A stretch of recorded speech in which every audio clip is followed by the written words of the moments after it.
আসসালামু আলাইকুম ওয়া রাহমাতুল্লাহি ওয়া বারাকাতুহু।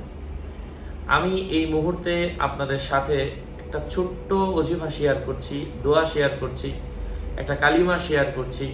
এই কালিমাটা যারা মনোযোগ দিয়ে শুনবে, আল্লাহ তাআলা তার পিছনের জীবনের 10টা গুনাহ মাফ করে দিবেন, তাকে 10টা রহমত দান করবেন। আল্লাহ তাআলা তাকে 10 ধাপ আগে বাড়িয়ে দিবেন। তার জিন্দেগির ইয়াকিনের সাথে যদি কেউ এটা শোনে অথবা পড়ে, আল্লাহ পাক তাকে পবিত্র বানায় দিবেন। যে